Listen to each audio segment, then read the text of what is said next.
Bom dia, boa tarde, boa noite, a depender do horário em que o senhor ou a senhora estiver assistindo a esse rápido vídeo tratando sobre a herança e a administração da herança, a partir do artigo 1791 do Código Civil, sempre frisando que nós nesse módulo temos noções preambulares, noções introdutórias que, se para o senhor, para a senhora não forem necessários, podem pular a etapa e irem lá para o módulo 2, ok?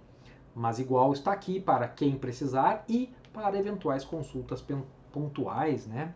Em alguma situação em específico que os senhores experimentarem, que as senhoras experimentarem, ok? Maravilha então. Gente, o artigo 1791 consagra nada mais, nada menos do que o princípio da indivisibilidade da herança. Vocês lembram disso lá dos bancos da faculdade? Significa dizer o quê? Que mesmo havendo 1, 2, 3, 4, 5 herdeiros, até que ocorra a partilha, a herança é uma coisa só. Então, gente, é importante nós estarmos atentos, nós lembrarmos que, mesmo que pelo princípio da Saizine, né, que a gente tem que o domínio, a posse, elas são transmitidas de forma automática com a abertura da sucessão, a gente sabe que que a gente sabe que ela depende lá da regularização da dita propriedade, ok? O que importa é, em sendo a herança coisa indivisível, princípio da indivisibilidade da herança, os coherdeiros eles têm os seus direitos, esses de posse, de domínio e posse, regulados pelas normas relativas ao condomínio. Repito, eu sei que é básico, eu sei que alguns na prática entendem isso, já sabem isso, mas às vezes, né, falta expressar o óbvio, às vezes deve ser dito. Então, gente, eles são como se condôminos fossem. E temos, então, codomínio ou condomínio, tá bem? Aqui uma coisa que eu gostaria de falar para vocês. Eu vejo bastante no dia a dia, na prática, tá? Advogados, às vezes mesmo aqueles mais calejados, mais habituados com o direito de sucessões, escorregarem na banana, pisarem no quiabo, derraparem na curva, errarem, com a expressão que você preferir. Gente, nesses erros, às vezes eles perdem a oportunidade de defender adequadamente os interesses do cliente ou até mesmo que eles acabam perdendo a oportunidade de realizar, de celebrar um novo contrato com um novo cliente, tá bom? Eu tenho um exemplo disso que eu vivi, né? Não vou estar aqui dando nome de partes, nem nenhum detalhe, e como é para fins, digamos assim, acadêmicos, eu posso relatar o caso. Uma família, quando houve a abertura da sucessão, não tinha condições de fazer o inventário e deixou transcorrer o tempo. O que acontece? O autor da herança, quando em vida, celebrou um contrato de locação de um de seus bens imóveis para com uma terceira pessoa que não, então, um dos herdeiros, tá bem? O que acontece?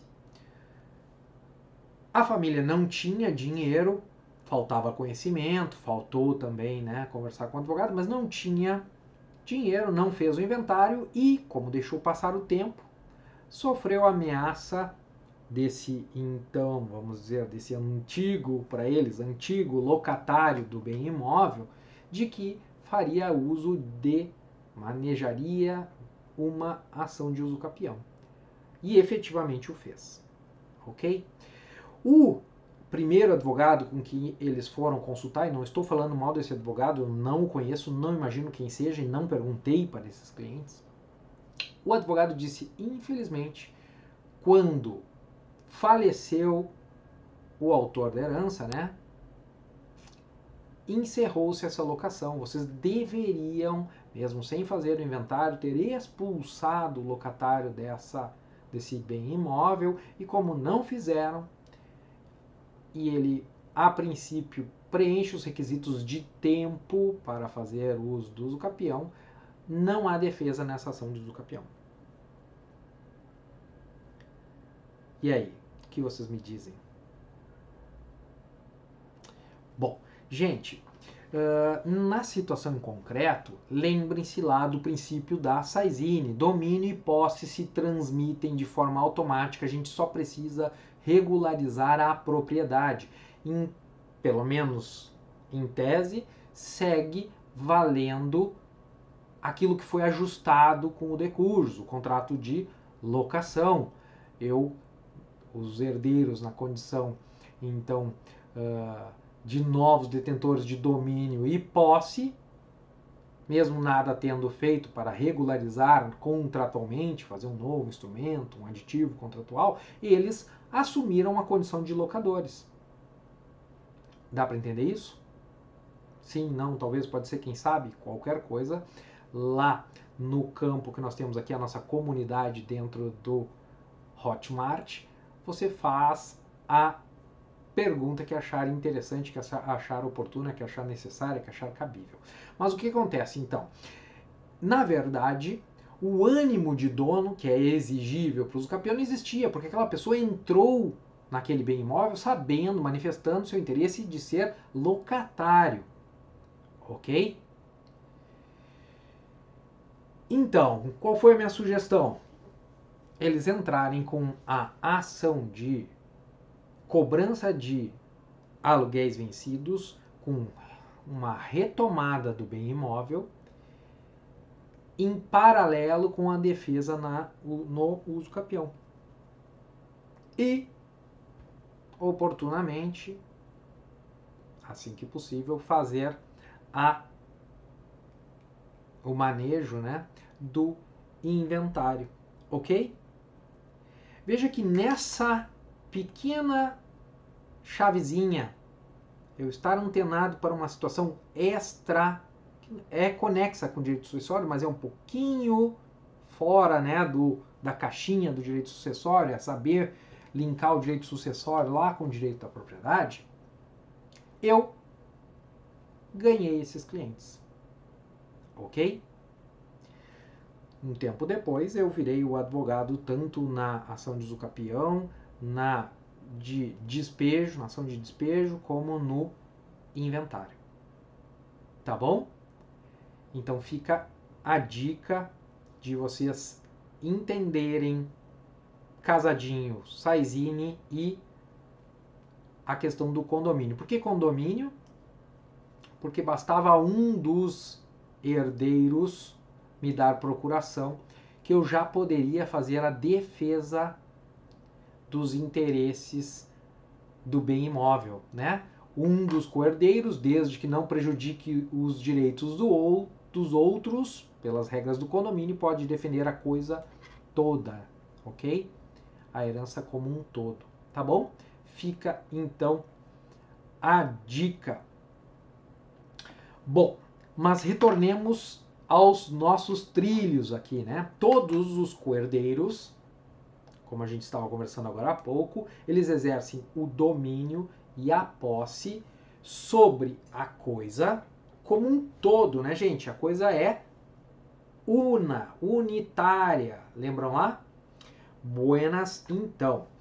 Mas eles só podem fazer esse uso do domínio como um todo, essa defesa dos interesses, né, dos direitos sucessórios como um todo, se eles não excluírem os direitos dos copossuidores, ou dos condomínios, ou dos coherdeiros, como vocês quiserem chamar. Tanto que daqui vem aquelas decisões que a gente vê pipocar em alguns sites que tratam de temas jurídicos, ou para quem acompanha a jurisprudência dos tribunais, as decisões dos tribunais dizendo que coherdeiro que usa exclusivamente bem imóvel, por exemplo, do de cujus, deve pagar aluguel aos demais coherdeiros, ok? Porque pelas regras do condomínio, o compossuidor não pode excluir direitos dos demais, tá bem? Momento oportuno a gente pode voltar e conversar sobre jurisprudência, tratando desse dever do pagamento de aluguéis pelo coherdeiro, tá bom? Agora, gente, ocorreu a partilha. O que acontece? Cada um no seu quadrado. Cada um no seu quadrado. Os direitos, então, de cada um, eles estão circunscritos, adstritos aos bens do seu próprio quinhão, tá bom? Isso a gente olha lá no artigo 2023 do Código Civil. 2023 do Código Civil, tá bem? Façam, por favor, a leitura desse artigo. Eu sei, é pedir demais às vezes que um colega advogado, né, faça a leitura de artigos de lei, mas o curso aqui é justamente essa parte mais básica, mais introdutória, é justamente para a gente reforçar os pilares da nossa advocacia em sucessões, é a gente ter firmeza, segurança para tratar de diferentes temas que podemos enfrentar numa consulta ou mesmo na hora de fazer uma petição, tá bem? Gente, uma observação, uma OBS. Eu vou dizer o seguinte para vocês: fiquem atentos, fiquem espertos, porque na prática, tá? Isso que a gente está falando aqui pode nos ser questionado por um potencial cliente ou mesmo por aquele que já é nosso cliente. Vamos lá, pensem comigo. O cliente chega e nos conta: herdamos um sítio de valor sentimental. Nós não queremos nos desfazermos desse sítio, doutor. Todos querem esse sítio. Ninguém quer se desfazer, ninguém quer dividir. E agora? Dá para fazer alguma coisa?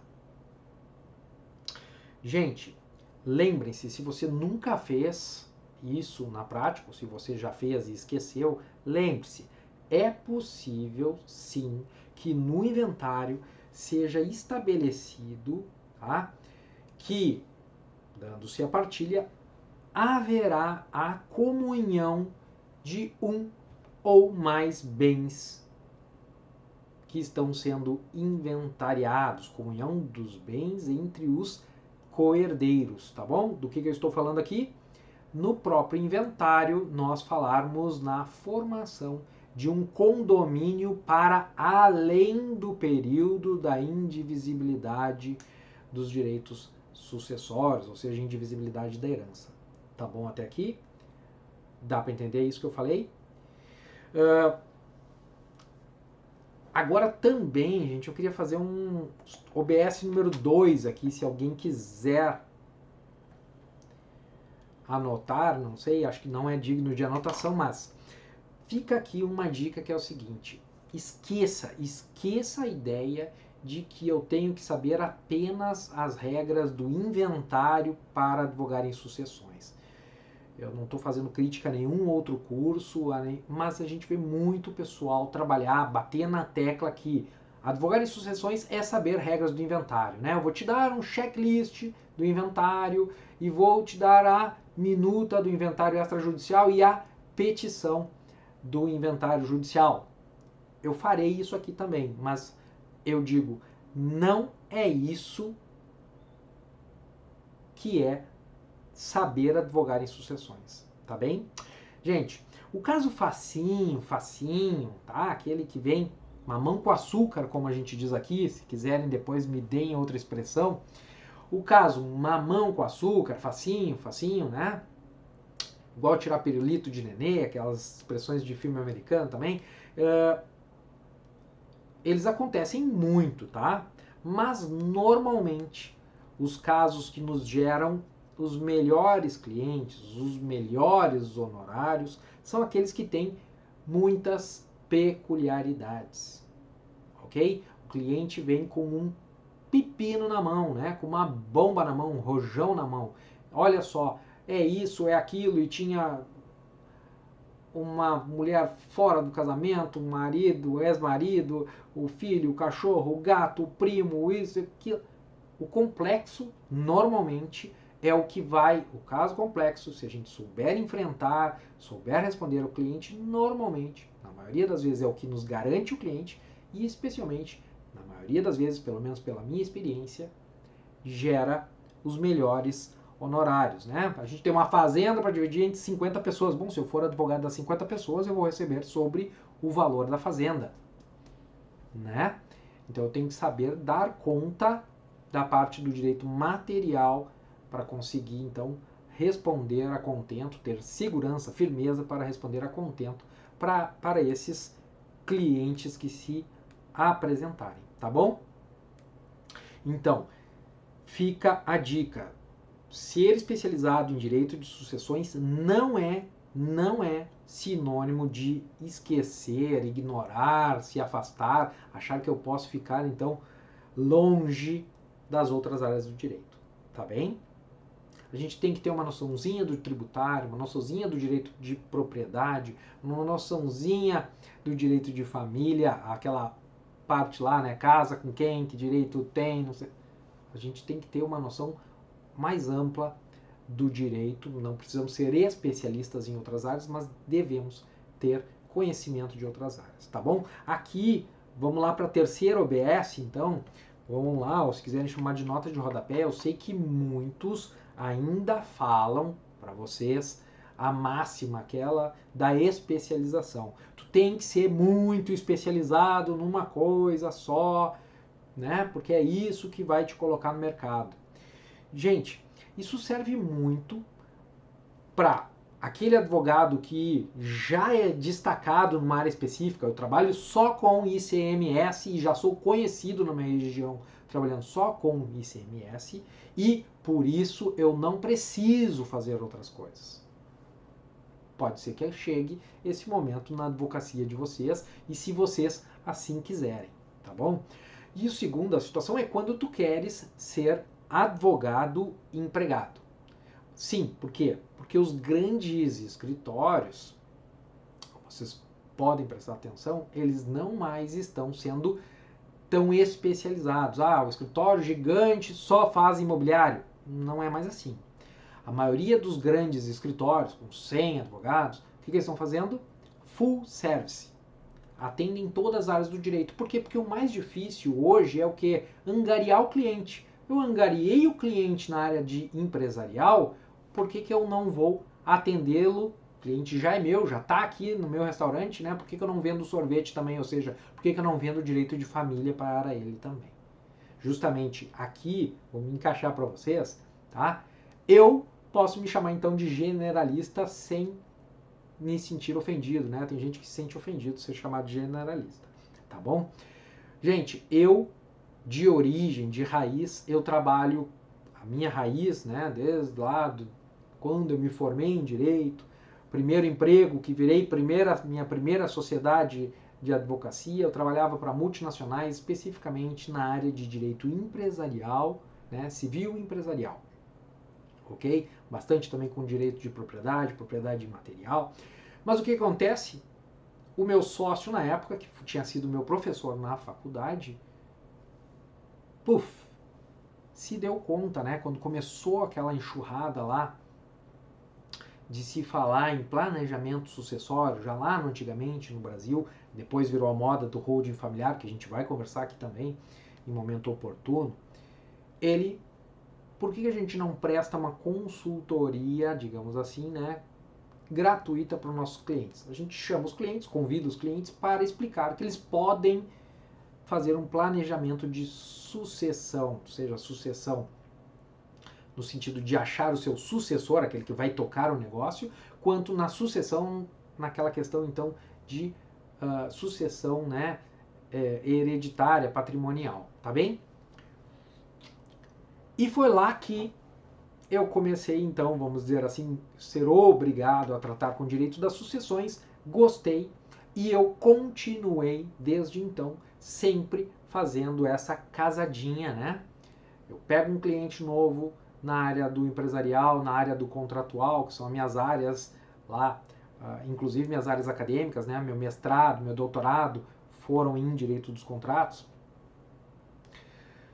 Mas eu não perco a oportunidade, e por isso eu estudo bastante, e por isso eu gosto de dar aula na faculdade sobre sucessões, para tentar me manter sempre atualizado, para tentar sempre me manter exposto no mercado. Isso é outra coisa que a gente vai conversar lá na parte mais prática de como ter sucesso na advocacia, como angariar clientes e rentabilizar. Dar aula, eu sei que não é fácil, né, para todo mundo começar a dar aula, mas dar aula é uma das possibilidades, nem de longe a mais factível, nem de longe a mais simples, nem de longe a mais rentável, mas é uma das situações, porque ela gera uma autoridade, né? E o cliente já vem, olha, tu dá aula de sucessões, então eu já ganho, vamos dizer, uns pontinhos lá, uma estrelinha lá para eventualmente ser o advogado de sucessões, tá bom? Mas então, eu sou generalista, porque eu faço empresarial, civil, vou dizer civil hoje, né? Porque eu trabalho bastante com a questão das propriedades, mas nunca deixo de tratar também da questão do direito sucessório, tá bom? Então fica a dica, não fique chateado em ser chamado de generalista, a não ser que você queira realmente pegar um emprego num grande escritório, né? E aí sim você pode pensar em ser, então, o especialista do especialista do especialista, como a gente tem às vezes, né? O cara que é especialista só no ICMS, tá bom? Já que eu falei do ICMS, né, a gente entender tributação, é importante também, a gente vai ter uma aula só para falar lá depois do ITCMD, tá bom? E também isso nos interessa depois quando a gente for falar um pouquinho do planejamento sucessório. Tá bom, gente? Vamos fazer uma analogia aqui, não sei se alguém gosta disso, eu gosto de usar às vezes analogia, né? Se eu gosto de frequentar o supermercado X para comprar pão, porque a padaria é muito boa, descubro que ele também tem um ótimo açougue ou casa de carne, a depender de onde você está, por que eu vou sair e procurar outro açougue ou outra casa de carne, já estando dentro desse mercado, para fazer o meu churrasco, o meu assado?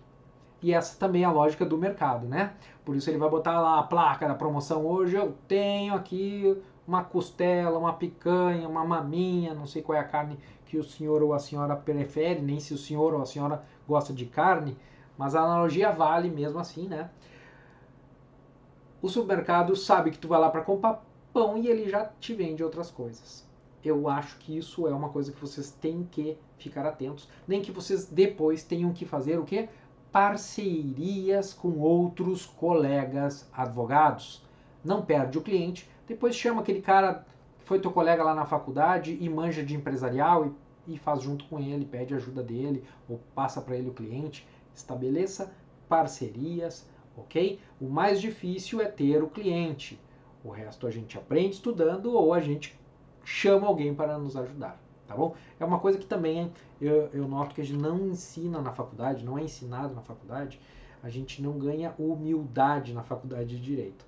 Gente, não é defeito nenhum pedir ajuda, não é defeito nenhum a gente não conhecer todas as áreas do direito, a gente vai lá e busca em quem sabe. É a mesma coisa, quando eu compro um livro, eu estou buscando conhecimento de uma outra pessoa. Então vamos lá, em vez de comprar o livro, eu peço rapidinho para o meu colega ali dar uma ajudinha, tá bem?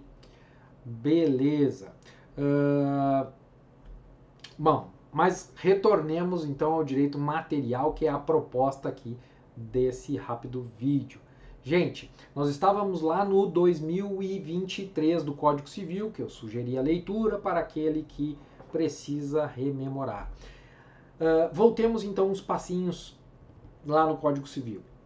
Isso aqui muito cliente pergunta, eu sei que vai estar na ponta da língua de vocês, mas eu tenho que falar aqui porque algum colega pode ter menos prática. Gente, o falecido tinha dívidas. Eu, herdeiro, tenho que pagar do meu bolso essas dívidas? Essa é a pergunta. O cliente chegou lá no tete a tete com a gente. Não? Não. Brincadeira, né, gente? Por favor, é só uma provocação. Senão vocês depois vão sair dizendo que o professor é louco. Bom, é o seguinte, gente. Na verdade, para quem não lembra, os artigos, eu sei que vocês lembram a matéria, os artigos 1792 e 1997, perdão, eu vou repetir já que eu me confundi aqui, 1792, 1997. Nesses artigos nós temos que essa obrigação pelas dívidas do decujus está limitada à herança e quem responde pela dívida é a herança. Tá bom? Então a gente pode dizer o quê? Que há uma separação entre os direitos do herdeiro e aquele direito que era do autor da herança. Aqui só uma observaçãozinha, o professor não tá louco, eu tô querendo facilitar, tá, gente? Porque, claro, essa separação, ela é, vamos dizer, fictícia aqui pra gente se entender, tá? Eu separo o joio do trigo, o que já era do herdeiro e o que ele herdou. Mas a gente sabe que pelo princípio da Psaisine já virou dele, tá bom? Na prática, se a gente conversar com um cara mais acadêmico, mais teórico, ele vai nos dizer o quê? Vai querer nos corrigir, vai dizer, não, tem o princípio da Psaisine, tudo é do herdeiro. Tudo bem, mas a lei estabeleceu essa distinção. O que era teu herdeiro não sofre com as dívidas do autor da herança. A herança, até os limites da herança, até o limite daquilo que tu vai ganhar, aí sim tu pode responder por dívidas do autor da herança. Tá bom? Eu sei que é muito básico isso, mas eu não podia perder a oportunidade de também relembrá-los. Gente, artigo 1793, por si só, 1793 do Código Civil, por si só, dentro, né, um círculo concêntrico, né, por si só é um ramo, vamos assim dizer, né, um mercado, um grande, ótimo e lucrativo mercado dentro do direito de sucessões, que é a cessão de direitos hereditários. Gente, transferência pelo herdeiro legítimo ou pelo testamentário a outra pessoa do quinhão hereditário ou da parte dele, de um pedaço do quinhão hereditário. Tá bem? Muita gente boa, advogado bom, às vezes baila na curva aqui, se passa, não lembra dos detalhes, esquece lá os fundamentos da cessão de direitos hereditários. Fixem aqui, quem não lembra, fixe, anote, tá bom? Anote aí. Cessão de direitos hereditários tem que ser realizado por escritura pública. Lembra lá? Direito à sucessão aberta é considerado um bem imóvel, ok? Mesmo que na herança, professor, sejam só 4 automóveis, sim, mesmo assim, até que se dê a partilha, ela é una e considerada no direito brasileiro como se um bem imóvel fosse. E por isso, cessão tem que se dar por escritura pública. Lembram disso? Ah, mas ninguém erra isso. Bom, gente, esses dias uma colega pediu para eu fazer, como eu trabalho bastante com direito contratual, uma colega pediu para eu analisar uma minuta que ela havia realizado de cessão de direitos hereditários de uma das cotas, né? Ou seja, o quinhão de um dos herdeiros, passando para... O caso é longo, não vou contar todo aqui, mas em suma, marido e mulher casados em separação total de bens um coerdeiro, falecida a esposa, um coerdeiro pretendendo a venda da sua cota ao cônjuge sobrevivente, casado em separação total de bens, ok? Gente, ela fez um instrumento particular de cessão de direitos hereditários. E aí? Errado. Ela fez e desconsiderou por completo, quando ela conversou com o cliente dela, desconsiderou a necessidade de respeitar o direito de preferência dos demais coerdeiros, ok? Lá do direito de preferência, lá do artigo 1795 do Código Civil. Gente, havendo coerdeiros, se eu vou fazer cessão para estranho, eu devo respeitar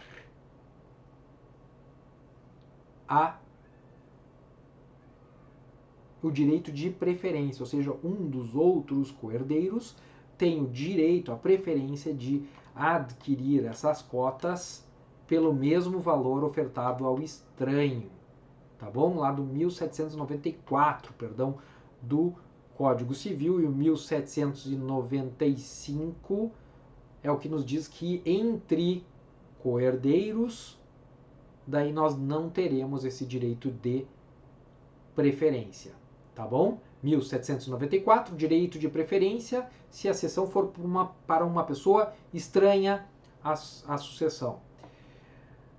1795, se a pessoa o cessionário é um dos coerdeiros. Daí a gente não precisa falar em direito de preferência, tá bom? Outra coisa, gente, lembrem-se, não era nada a ver com o caso agora que eu estava contando. Lembrem-se, só depois de aberta a sucessão é que eu posso falar em cessão de direitos hereditários, ok? Fixem nisso. Tem gente que às vezes é pego de calça curta. Como eu disse, a gente foca muito em saber direito sucessório e esquece o resto, né? Então, isso está lá no 426, 426 do Código Civil. Aquele artigo, ele proíbe que a herança da pessoa viva seja objeto de contrato, tá bom? Fiquem com isso na ponta da língua, né? E também fiquem na ponta da língua, se o cliente de vocês for o possível cessionário, que ele assume os direitos hereditários nas mesmas condições do cedente. Mas, gente, apesar disso, ele não assume a condição de herdeiro. Ele é cessionário. Nós vamos fazer, como nós faremos também aula específica de inventário, faremos também uma aulinha só sobre cessão de direitos hereditários, e eu passarei inclusive modelinho para vocês disso, porque isso, como eu disse, é um ótimo nicho. Mas caminhando para encerrar esse vídeo que já passou da hora, tá? Queria também reforçar com vocês que que o artigo 1796, eu sei que quem já está na prática sabe, né, disso, mas 1796, que dizia que o prazo para inventário seria de 30 dias a contar da abertura da sucessão, ele foi revogado pelo artigo 611 do CPC de 2015, que fala em prazo de 2 meses, tá bom? Revogação tácita do artigo 1796, fiquem atentos, tá bem? Quanto a essa questão do prazo, gente, fiquem também atentos a uma pegadinha aqui, né? Com a história da pandemia, vocês sabem que até outubro do ano passado, né, a gente teve a suspensão dos prazos. A gente teve, em tese, por decreto federal, suspensão dos prazos para ingresso, né, para realização, iniciação do inventário. Mas fixem aqui que a gente tem lei especialíssima, lei especial, que são as leis que tratam da matéria tributária atinente ao direito sucessório. Então a gente tem que, na verdade, além de considerar aquela suspensão da prescrição e suspensão de prazos para início do inventário, a gente tem que considerar as normas de ITCMD de cada estado, ok? Porque às vezes a gente pode, por esse decreto, achar que está tudo resolvido e ter um baita problema, porque a gente pode ter então as sanções lá no cálculo do ITCMD. Também teremos depois aula específica sobre isso. Foi só uma sacadinha que eu me lembrei agora, tá? Gente, lá no 1797, para quem estiver acompanhando com o Código Civil, 1797, tá? Nós temos uma ordem de preferência que é dada para antes de eu ter a nomeação, a prestação de compromisso do inventariante. Lembram lá, inventariante é aquele que vai representar todos os co-herdeiros no inventário, né?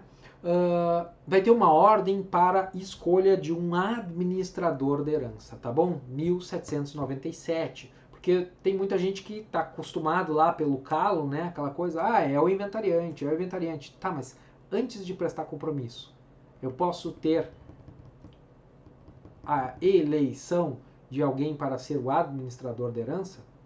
Sim, 1797, vai ser lá, vai ter uma ordem, tá? Primeiro, cônjuge ou companheiro, eles estão no mesmo grau. Depois, o herdeiro na posse e administração dos bens, aquele que já está na posse e administração dos bens.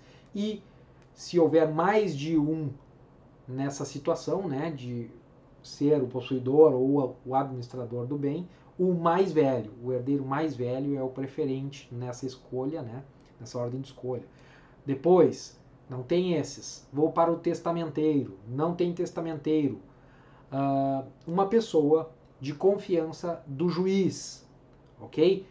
Isso só acontece, né, gente, na falta de um dos antecedentes ou quando aquele que era o administrador da herança for afastado por algum motivo, né, claro que grave, que tenha sido noticiado ao juiz, tá bem? Mas fiquem atentos, só o que eu queria dizer é, revisem lá o 1797 do Código Civil, que fala então da ordem de administração da herança, ok?